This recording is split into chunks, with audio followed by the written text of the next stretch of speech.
Winston Lindsley. Speech, Trinity, April 29, 2002. "11 years ago, I moved to Russia and started business by establishing a $1 million loan with American partners, potential voters, and David distribution. That grew to a $10 million revolving line of credit, and Trinity has grown into one of Russia's most successful business organizations, linked to the New York Stock Exchange IPO of Wimbledon last February 8th. I saw in David something that nobody has bothered to mention. When David was growing up during the Soviet era, his father was in prison for committing the crime of doing business in the USSR. Now I'll take that guy like that any. And loan him $10 million. I know he will lift the tattered flag of his father's career for the entire world to see. And David did. For the past 24 years, I've been working overseas in business of building multiple streams. And that strategy has provided big profits on both sides. We have financed over $100 million in U.S. exports, mostly GM, in 10 of the former Soviet republics, with a rate of repayment at 98%. In the early days, you could say we were the sort of GMAC of Russia. We believe personalizing business connections is the key to investing in the former Soviet Union. We helped start over 20 businesses in former Soviet republics. We have learned that Russians are very good risk. The perception the press and most American people have of Russia is wrong. Russia is a safe place to do business, and Russia is a profitable place to do business. A couple of years ago, the American Chamber of Commerce surveyed American business executives working in Russia and asked, "What's your number one problem?" The top answer wasn't Russian government. It wasn't the taxes. It wasn't corporate government. It wasn't even the Russian mafia. It was relating with their counterparts back home in the United States. "Guys, we can do better than this. For the past 11 years, the roof over their head, the new car in the garage, and the food on my table have mostly come from the profits of tens of thousands of Russians that purchase all American profits." Unbelievable! It's like unbelievable. But many American corporations, law and accounting firms have swept into Russia, conducting predatory mining operations to extract as much short-term profit as possible with no regard for their Russian partners.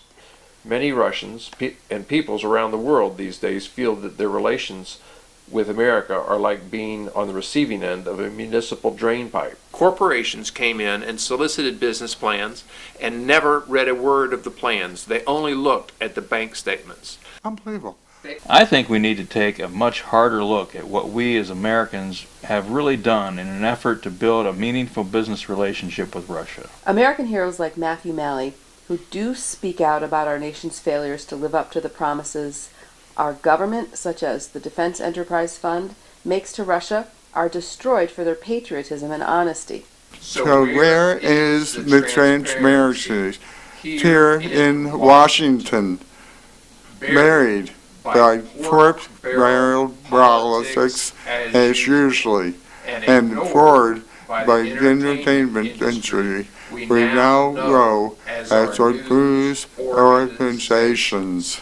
At a time when we have the greatest opportunity in history to prove America is a positive moral force in the world and capitalism works. We Americans have lost our pioneering spirits to the lethal exploits of people motivated purely by greed. Unbelievable. I've had some of these so-called expert $600 per hour consultants warn me time and time again that we would not succeed unless we paid them their fees to create the type of protective oversight they said our projects required. And they have time and time again proven to be just plain Wrong. General Motors Corporation is one of the best examples of the American moral force for positive change in Russia today. I'm proud to say I am an American who has put his money and his life on the line to support General Motors Corporation's initiatives in Russia. Last year, GM launched the largest American investment project in Russian automotive history, A $332 million joint venture with the top domestic automaker, which is one on schedule to begin production September.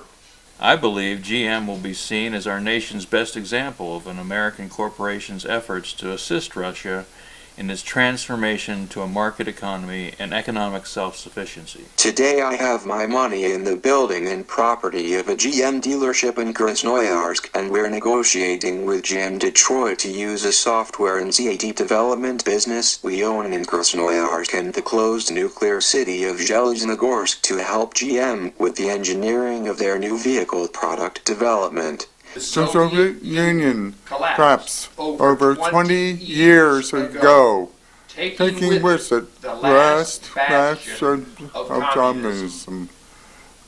2 decades older, Americans are just beginning to comprehend that our country has had a unique position Of unrivaled power in the modern world. We have yet to determine how we shall use this power. Much less the responsibilities and opportunities it creates. 3 administrations have come and gone without taking on the crucial issues of our new status. Content in our prosperities, we can pay little heed to the warnings of discontent and resistance abroad. Only last September did we get a swift and painful message that we can no longer shirk our unique responsibilities. Historically, no great power has ever possessed such an opportunity to work with the former adversary in removing the threat that confronts them both. No cause is more important than the security of our nations. The only thing we can do is nothing.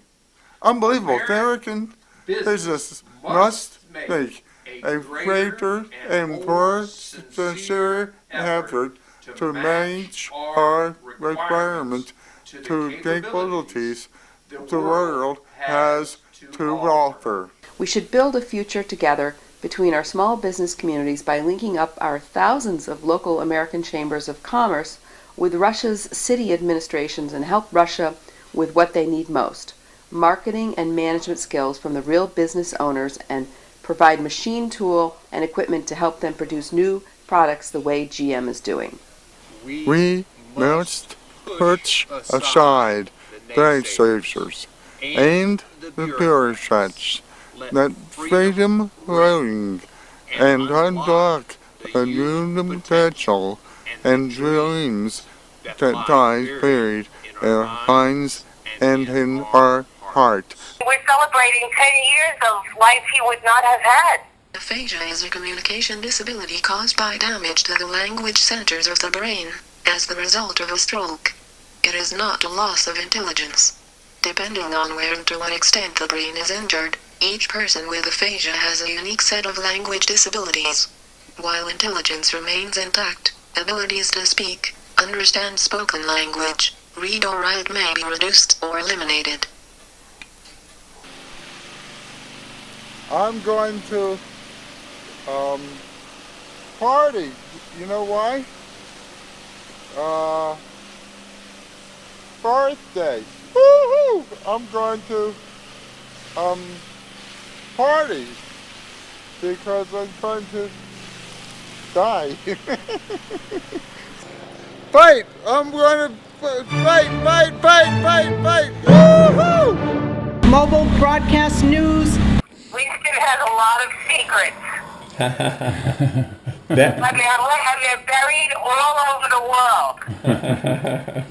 So everywhere, almost every continent, Winston has left his mark. Is that right, Winston?